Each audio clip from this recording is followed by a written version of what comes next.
Então, tem alguns começos e algumas paradas, né? O primeiro começo eu devia ter uns 9 anos.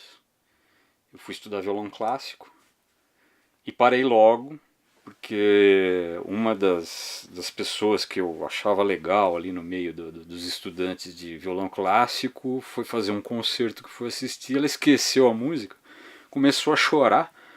Aí eu pensei, ah não, se é pra chorar eu não quero, e nunca mais voltei, né? Eu só fui pensar em música lá pelos, sei lá, pensar em tocar, né? Lá pelos 18 anos.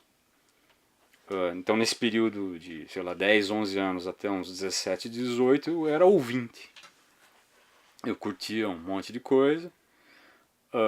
Confesso que não consigo me lembrar exatamente como se deu o estalo para virar guitarrista, mas tem a ver com uma coisa menos musical e mais de querer ser um cara socialmente diferente no aspecto de enfrentar a sociedade de uma forma não convencional. Eu achava que sendo músico eu seria isso, né? Mas é engraçado que isso hoje chamam de atitude, né? O pessoal fala. Mas esse lado durou pouco e começou a ter essa coisa do estudo musical mesmo, interesse em, sei lá, ter um meio de expressão, por exemplo, que na verdade precisa de estudo técnico, reflexão estética, quer dizer, você precisa pensar no que você faz, por que você faz, por que não vou fazer certos sons, né? Quer dizer, tem a ver comigo? Quer dizer, isso é uma reflexão individual, né? E aí a coisa foi andando. O que eu fazia para tentar tocar guitarra no começo era o que todo mundo sempre fez. Pegava pedaços de música que eu tinha disco em casa, tentava tirar até o dia que não dava mais. As músicas que eu ouvia eu não entendia, quer dizer, como é que eram feitas, e aí eu descobri que tinha que estudar. Fui parar na escola do Zimbo Trio, em São Paulo, o Clã. Isso, né, para localizar as pessoas, eu fiz isso em 1978. Acho que foi 78, por aí. E estudei com gente, com guitarristas que eram a primeira geração em São Paulo, talvez provavelmente no Brasil, que estudaram a harmonia. E eles estudaram com o pianista do Zimbo Trio. Então é interessante porque até lá todo mundo era guitarrista, assim. Tocava o que dava, o que aprendeu em disco. Se houvesse alguma complexidade na harmonia, já não sabia o que fazer. Então esse pessoal estudou com o pianista, né, do Zimbo Trio, e começou a formar uma outra geração da qual eu faço parte, que teve contato com esse tipo de conhecimento, né? Bom, aí vocês sabem que eu fiquei um bom tempo trabalhando, parei e estou de volta aqui de novo. Primeiro, a alavanca para ir para São Paulo foram concertos que eu assisti com guitarristas que eram professores de lá. Eu conheci uns 3, 4 guitarristas e eles seguiam uma linha musical que eu já apreciava bastante, que era música instrumental, e era o que já era chamado, o nome fusion já estava começando a ser usado, mas era mais usado ainda um termo jazz rock, né? Como todo guitarrista, alguma coisa de roqueiro eu tenho com certeza, né? Então o termo jazz rock me agradava bastante, quer dizer, uma coisa que tinha energia, né, do rock, mas tinha uma sofisticação, né, uma suposta sofisticação harmônica e melódica que podia alavancar outras coisas. No Clã eu encontrei as informações para começar a pensar sobre isso, né? E em 78 e 80 eu assisti 2 festivais em São Paulo de jazz que, assim, selaram, né, esse caminho, pelo menos por alguns anos, porque vieram as maiores influências que eu tinha na época.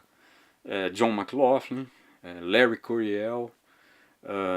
Num único festival, no primeiro, você tinha de guitarristas esses 2 que eu citei, mais Felipe Catarrini, Joe Pass, Hélio Delmiro, Heraldo do Monte tocando com Hermeto Pascoal. Quer dizer, era um negócio assim, você fala, caramba, eu tô vendo isso aqui, fui assistir isso aí. Né? E definitivamente falou, é aqui que eu quero habitar, entendeu? Musicalmente. Eu comecei a perceber logo que tinha um processo de disciplina, né? Pelo menos as informações que eu recebi, quer dizer, me obrigaram a ter que trabalhar com uma montanha de dedilhados, de assim, conceitos harmônicos que eu tinha que aplicar. E o jeito que eu estudava era o seguinte, eu pegava um tapezinho cassete, gravava uma base, eu era assim, fazia um ritmo muito ruim, né? Então basicamente eu fazia 1, 2, 3, 4, jogava acorde na cabeça para ter uma base e experimentar as escalas, entendeu? Eu ficava fazendo isso. Assim, não tinha com quem tocar na época. Em Campinas eu não conhecia ninguém que tocasse. Ninguém. Nem da minha idade, quer dizer, os meus colegas de escola não tinham, não davam a menor importância para a música. Nesse aspecto, pelo menos, né? Um ou outro ouvia, comprava algum disco, mas ninguém tocava nada, praticamente. Então o jeito era estudar dessa forma. Eu, quando comecei a poder realmente usar algum desse conhecimento, né, mas começar a transformar em alguma coisa mais musical e não num processo repetitivo, mecânico, né, com pessoas mais velhas que eu fui trombando por aí até formar meu primeiro grupo de música instrumental, né. Agora, todo esse processo de descoberta até chegar a esse grupo, quer dizer, demandou muitas horas, às vezes repetindo coisas, não tinha condições de fazer uma autocrítica e falar, não, melhor é aqui, melhor é ali. Eu ficava fazendo voar nota, né? Então tem essa fase, né? E tentando descobrir se o que eu fazia era mais ou menos musical ou não. Então começou assim, tá? Daí vem um processo muito longo, né? Que você vai tentando transformar o que é um festival de dedo para cima e para baixo em alguma coisa que você acha que é música, né? Tá? Então assim, são muitos anos e isso vai para a vida inteira, isso é claro, entendeu? Que, sempre tem alguma coisa que você reforma, que você critica, que você modifica, que você quer explorar um negócio diferente, tá? Então o uso do tempo aí se o sujeito quiser, é período integral, né? Na verdade eu queria tocar, era completamente louco, né? Eu achava que ia dar para eu tocar Mahavishnu Orchestra, né? Se algum de vocês conhece, é para dar risada mesmo, né? Porque é o que havia de mais complicado, né? Em termos de virtuosísticos, tá? Os caras eram demais, né? E eu não tinha muita essa noção, né? Não, vai dar para tocar, entendeu? E não achei uma alma viva que fizesse isso. Eu fui parar no jazz, no standard jazz. Eu não era um curtidor de jazz mais tradicional. Eu acabei encarando essa porque as pessoas que eu conheci tocavam esse tipo de música, achavam que eu era sei lá, um moleque que tinha jeito, e eu fui entrando, fui começando a participar de alguns ensaios. E esse pessoal que me estimulou no começo, um deles foi o Balança, que estava aqui na gravação, junto com o de Noel Gandini, que é um cara que foi executivo da 3M e tá tocando aí em bar, né? Ele se aposentou e o negócio dele é tocar. E eles conheciam vários desses temas de jazz famosos, né? Então eu ia lá, fazia meus acordes e solos. Os temas eles que conheciam, né? Eles tocavam, e variava de bossa nova a standards americanos, né? E junto com eles o Helder Samara era o baterista e o Fernando Porto. Esse foi o primeiro grupo que não tinha nome, mas a gente saiu para se apresentar em bares, entendeu? Agora não tinha um nome, era um bando tocando música instrumental em alguns bares de Campinas. E esse foi o meu, assim, acho que minha primeira escola para valer mesmo, né? Não uma coisa estudada em casa, é sair para tocar e aí a adrenalina rolando, aquele negócio, né? Agora, o primeiro grupo com nome foi o Intervenção Urbana. Esse já foi mais planejado, aí já é da época do Jaime Pladeval, né? O Marco Ferrari no piano, a Glória Cunha na percussão, Joel Armelini percussão também. Quer dizer, eu ia para os lugares onde diziam que tinha música, né? Tentar entender o que estava acontecendo, né? E o único lugar na época, assim, quando eu estava bem no início, que tinha música instrumental, era pessoal de São Paulo tocando, mas eu não sabia nem quem era. Eu descobri depois, pelo Balança, que um dos baixistas que eu vi tocando num bar ali no Centro de Convivência, muito antigo, era o Nico Assunção, que dava aula no clã. Então tem alguma defasagem aí, eu não consigo entender exatamente essa questão da época, porque o Nico Assunção eu conheci pessoalmente lá no clã. Entendeu? Então assim, eu não, assim, tem alguma diferença muito pequena de tempo aí, da época que eu me encontrei com ele no clã, e do tempo que ele vinha tocar, acho que com o Jaime Pladeval, o Jaime que vai poder confirmar essa história aí. Era a única coisa que tinha de música instrumental. Fora isso, que eu sabia que existiam músicos que se reuniam, eventualmente tocavam, então eu comecei a perseguir esses caras para ver se eu podia ir na casa dos caras, assistir um ensaio, uma coisa desse tipo. Era bem fraco. Agora, como eu pensava? Eu pensava assim, o que faz um músico? Um músico estuda, ensaia e toca. Era o que eu pensava. Eu descobri que músico dá aula, ensaia quase nunca, quer dizer, então quase sempre toca sem ensaio. Essa é a realidade, né? Acaba dando muita aula, né? Bom, primeiro eu vou contar um negócio que influenciou essa decisão, né? Quando eu estudava, bom, eu seguia lá o método, vamos dizer assim, que eu conheci no clã, que consistia de alguns exercícios lá de padrões melódicos que a gente chama, não sei o que, né? Fazia em todas as escalas e tal, não sei o que. E aí eu me lembro que uma vez eu estava tocando ela na casa de um maestro chamado Maestro Urbã, que é daqui de Campinas, né? Eu estava tocando com o filho dele, com uns amigos dele.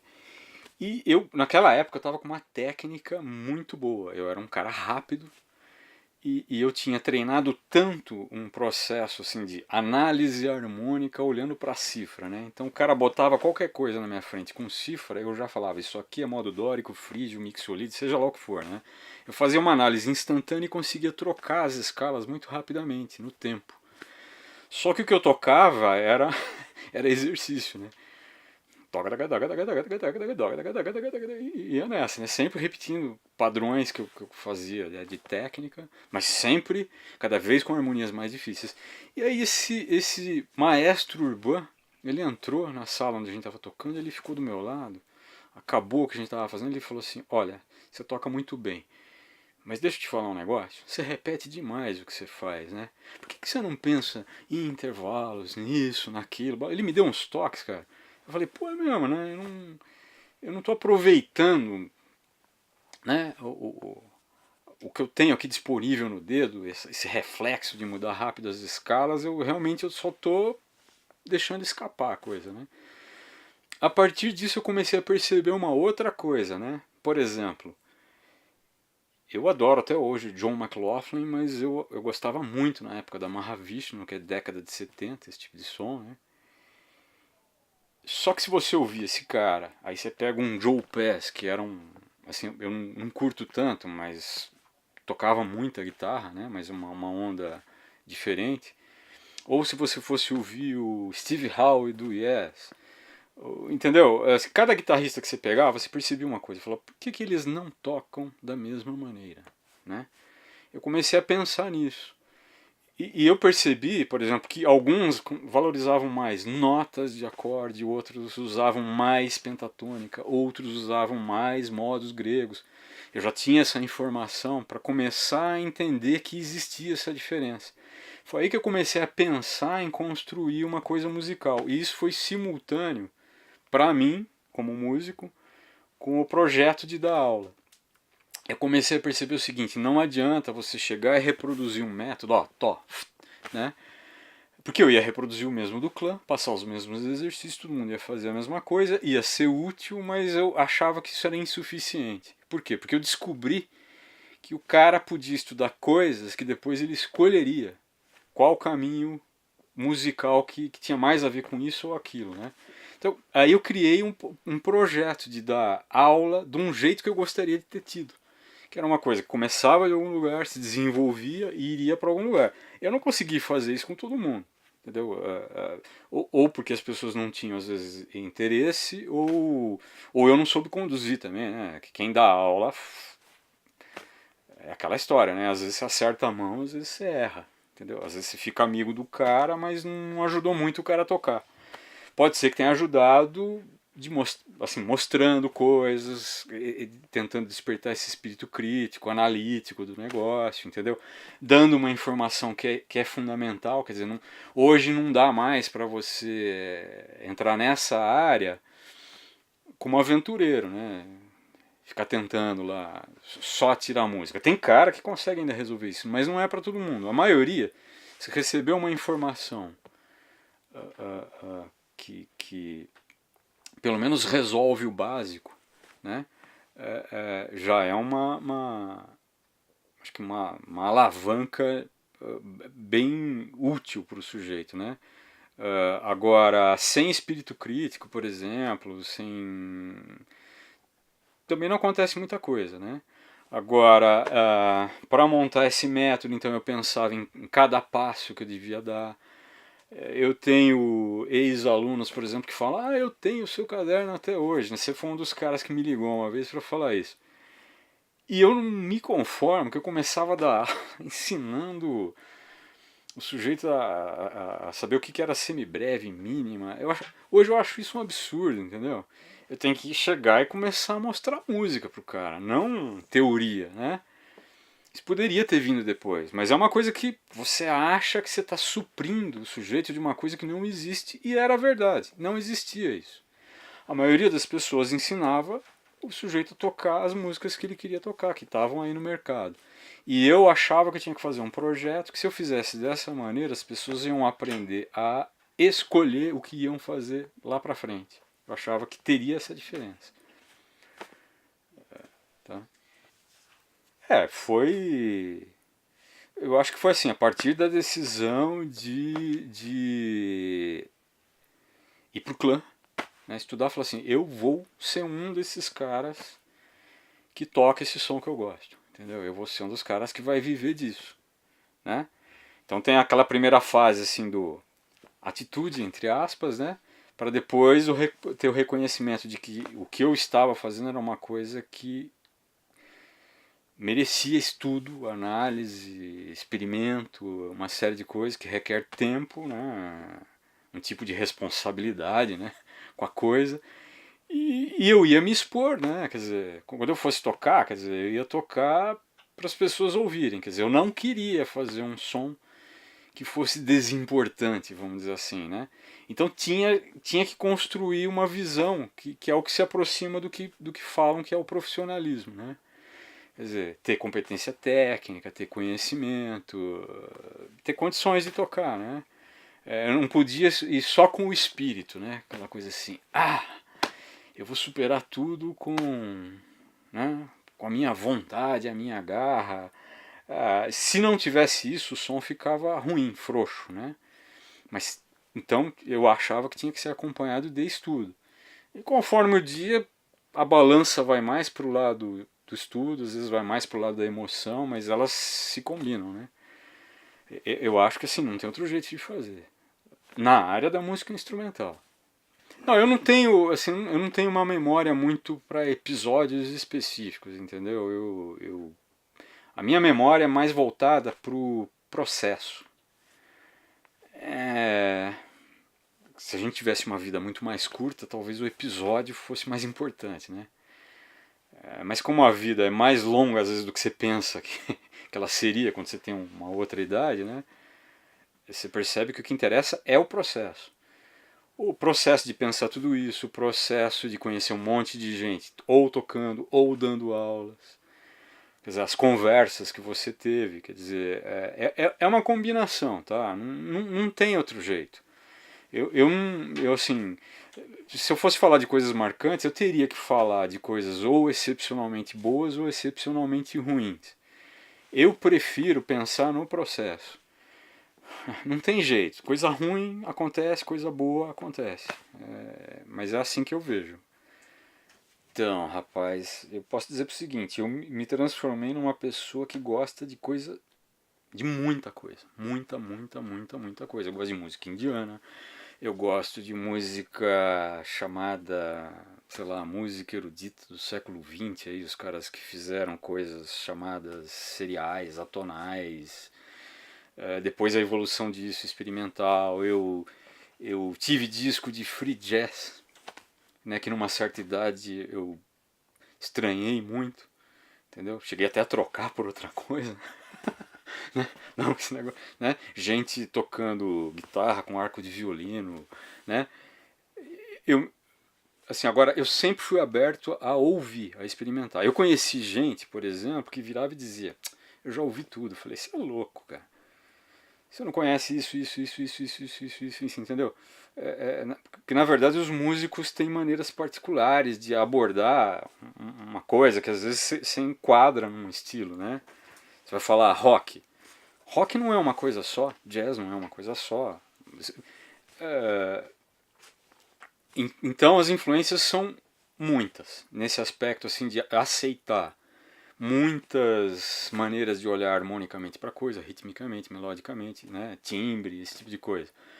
Agora, influência né, mais nessa área do que foi tocado aqui, eu ainda acho que o McLaughlin assim, eu acho um grande compositor, entendeu? Eu acho não tão inspirado como guitarrista, embora tecnicamente seja um negócio absurdo, né? Mas assim, eu acho um grande compositor. Eu tenho ouvido atualmente muita big band, mas assim, eu estou ouvindo umas big bands alemãs. São coisas bem recentes, então os caras. Existe um disco, por exemplo, com as músicas do Hermeto Pascoal, que é um cara que muitos anos, em todos os shows que eu pude assistir, eu fui ver. Então é com certeza uma influência que eu detecto menos diretamente, mas está lá dentro, bem forte. Miles Davis. Miles Davis, ouvi pra caramba vários dos projetos dele, desde a época mais acústica até o período elétrico, que eu adoro, o Big Fun, Beaches Brew, essas coisas, né? Que não por acaso tá lá o John McLaughlin tocando guitarra, Chick Corea, Keith Jarrett, Billy Cobham, Jack DeJohnette, quer dizer, existe um, existe um grupo de músicos que surgiu na década de 60 nos Estados Unidos e alguns brasileiros que beberam nessa fonte também, que são nessa área as minhas principais influências até hoje. Eu inclusive acho que é um tipo de música que a maioria das pessoas não conhece ainda, e é uma música que vai ficar para a eternidade como ficou Bach, Beethoven, entendeu? Agora as pessoas precisariam conhecer. Senão fica parecendo que cronologicamente você está fora de moda, né? Então moda para mim, por exemplo, não existe, né? Eu enfoco assim a questão do valor que eu percebo na música, a emoção que transmite, esse tipo de coisa, né? Então, acho que influências, com certeza ouvi bastante. É que eu tive muitas fases, né? Até o George Benson, entendeu? Assim, que faz muito tempo que eu não escuto nada. Eu tenho lá, é só ir na minha casa ver minha coleção de vinis, eu sou do tempo do disco de vinil, né?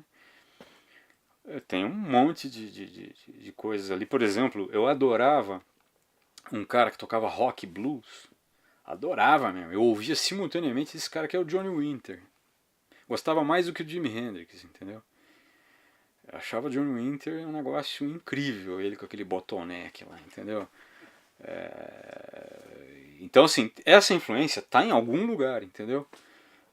Agora, eu não escolhi tocar blues e rock and roll no estilo americano, swingado, entendeu? Quer dizer, tem uma defasagem assim do tempo que eu fui estudar outras coisas que não corresponde, por exemplo, à época que eu ouvia muito rock, por exemplo. Eu ouvi muito rock. Eu ouvi Led Zeppelin, Deep Purple, Pink Floyd, Focus, Yes, Genesis, como eu disse, John Winter, Jimi Hendrix, Nazaré, Slade.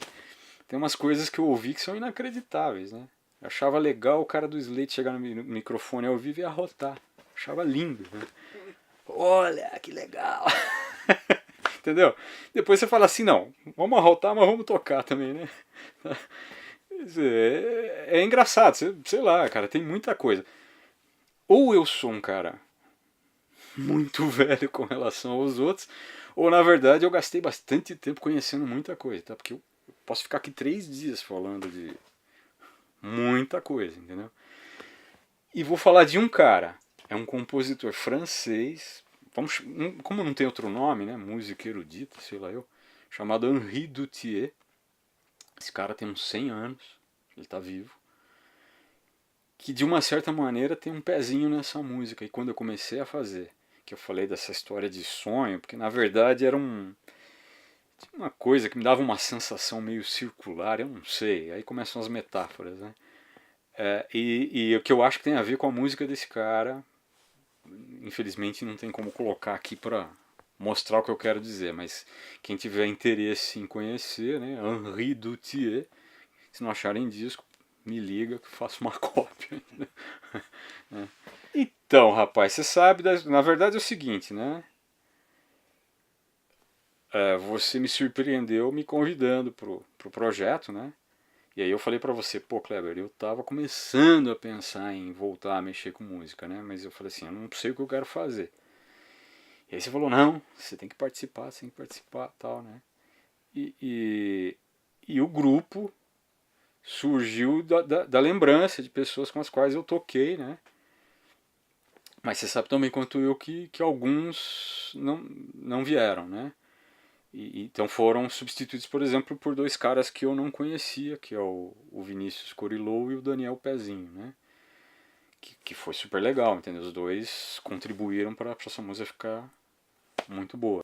Então, assim, o Mané, eu já tinha feito muita coisa com o Mané, por exemplo, eu adorava tocar o período que a gente tocava assumidamente o que se chamava fusion, né? A gente tocava eu, o Mané, um pianista americano chamado Kinson Ploutz, que faleceu, né, num acidente.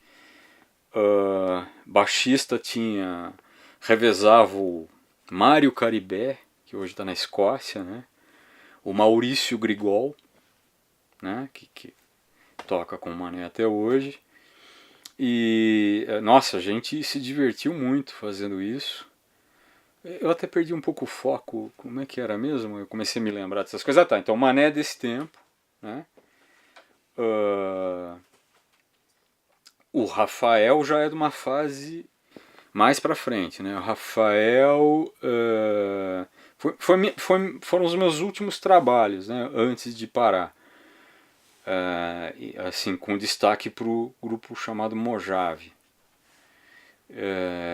Então, assim, a gente teve uma colaboração aí de alguns anos, a gente não tocou exclusivamente no Mojave, a gente chegou a participar de shows com Paulo Moura, com Nivaldo Ornelas, com Roberto Sion,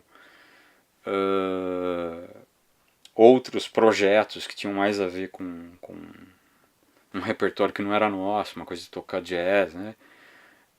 Agora, o que a gente trabalhou mais foi o Mojave, que teve várias formações diferentes, né? Não sei se você quer que eu fale desse tipo de coisa. Eu, quando entrei no Mojave, a formação era o Paulo Pugliese, o Jaime Pladeval, eu e o Rafael. Depois essa formação mudou, eu não me lembro se eu saí um tempo, ele montou uma outra formação e depois eu retornei. Eu tô com uma falha de memória aí. O Rafael vai ter que lembrar disso. Mas aí a última formação foi o Zé Alexandre no baixo, o João Dalga Larrondo na percussão, o Luiz Carlos Chuim Siqueira na bateria, o Goio no saxofone, né? Eu e o Rafael. E com esse grupo a gente chegou a participar do chamado Frisson, né? Tá? Que fazia parte do projeto do Free Jazz, né? Era a versão brasileira, tal. E esse foi meu último trabalho, né? Continuei a dar aulas, né?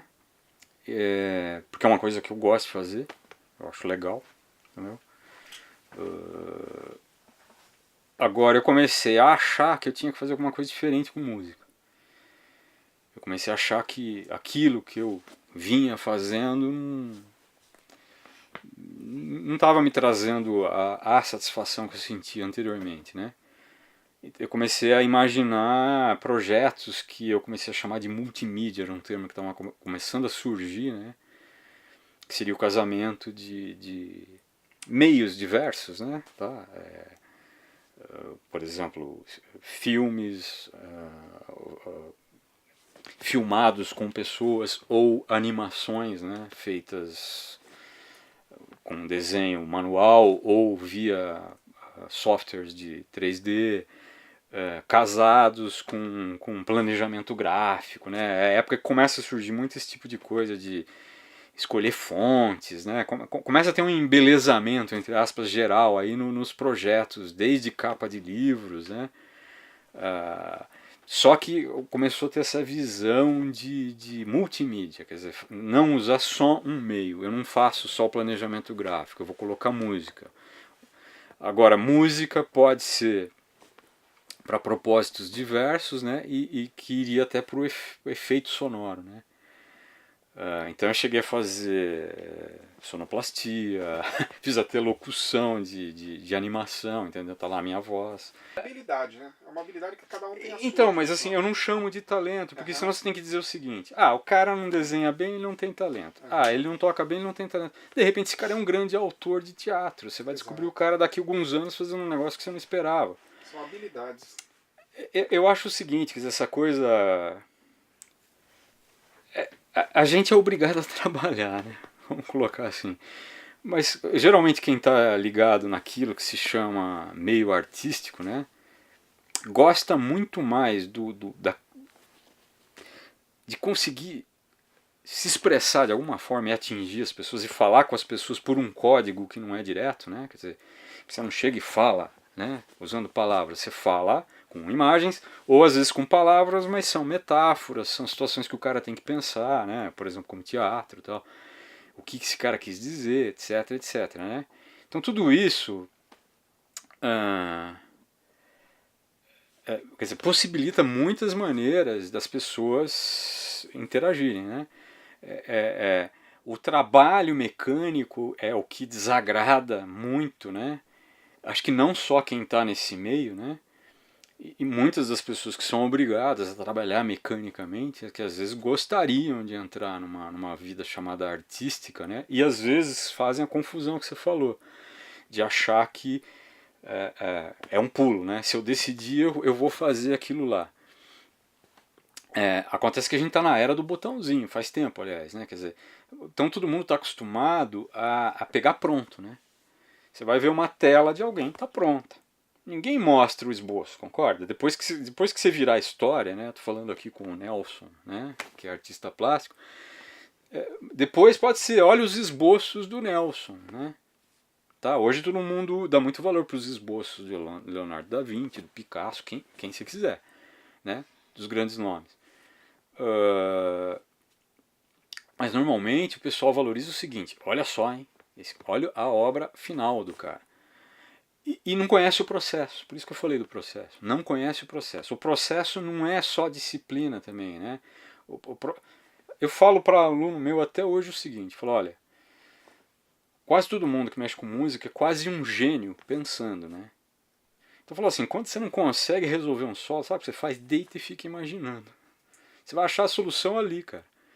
Agora, é um problema técnico, depois que você imaginou, você achar o que você pensou, é um grande problema técnico, né? Quer dizer, é uma transposição da cabeça para um troço que é um tabuleiro de xadrez, né? Você teria que concatenar as notas que você imaginou com um dedilhado que, além de tudo, a maneira de tocar, quem é guitarrista sabe do que eu estou falando, a articulação que você usou, se você usou vibrato ou não, se aquilo expressa a ideia que você imaginou. E essa ideia já foi modificada em todo esse processo, ela já mudou, você já não lembra mais como é que você imaginou a primeira vez. Mas encaminhou.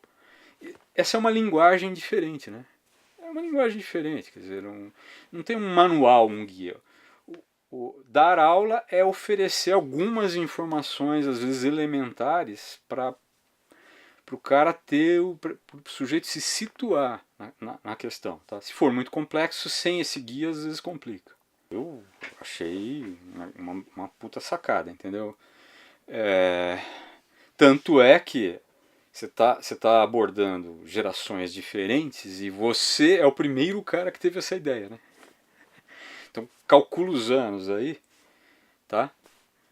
40 anos. 40 anos para surgir um projeto desse, quer dizer, e aí no caso eu tenho que falar de você, que é o autor do projeto, quer dizer que você tem uma história, né, com música, e como músico, como produtor, e de repente você teve a sacada. Isso aí foi absolutamente fundamental, quer dizer, a gente ia continuar numa normalidade já conhecida, né, se não surgisse o projeto. Primeiro que eu não estaria aqui, né, assim, agora eu assim, em parte não me acho essencial nesse projeto. Tem um monte de gente aí, por exemplo, que está muito, tá de fato tocando, né, tá em forma, né? Quer dizer, tá com a técnica em dia, tá pensando no seu processo expressivo continuamente. Eu interrompi, né? Quer dizer, então assim, eu olho para o projeto muito mais pela... Eu sou em parte histórico, né? Nesse processo. Agora os caras que tocaram comigo não, né? Eles realmente tocaram, né? Quer dizer, eu tô dizendo que eu acho que eu não toquei muito não, entendeu? Agora, e você mesmo comentou, né? Tem uma porção de gente nova aí que tá com a pilha toda, né? Então os caras provavelmente vão mostrar uma coisa com uma energia, por exemplo, que vai ser no mínimo interessante, quer dizer. E é uma coisa que ficava restrita a um nicho, né? Os caras que curtem tal praia musical conhecem, os outros não. Na outra praia conhece aqueles caras que vão ali, mas não conhece a do outro cara lá. E de repente você vai dar uma panorâmica, né? De música instrumental, mas sem fechar com a questão do vício de usar o termo jazz, né? Quer dizer, jazz é um termo genérico, né? E que mostra uma origem de uma coisa de música instrumental. Então eu sei que vai ter gente fazendo fusion, rock, funk, né? Tem um monte de coisa. Então, evidentemente que o projeto vai contemplar muita gente, vai mostrar que em Campinas existem músicos, né? Faz tempo. Eu sou um deles. E quer dizer, é uma grande sacada, cara, com certeza, entendeu? Agora é torcer para ter continuidade, né? Porque, de novo, é o processo, tá? Quer dizer, eu não sei, aí é você que vai ter que decidir, mas é um processo, quer dizer, quando virão as outras coisas que vão dar continuidade a isso e o que elas vão ser, vai caber a você, né? Com a colaboração dos músicos. Então, assim, para a música em Campinas ficou absolutamente vital, né? Não tem outro adjetivo para usar, né?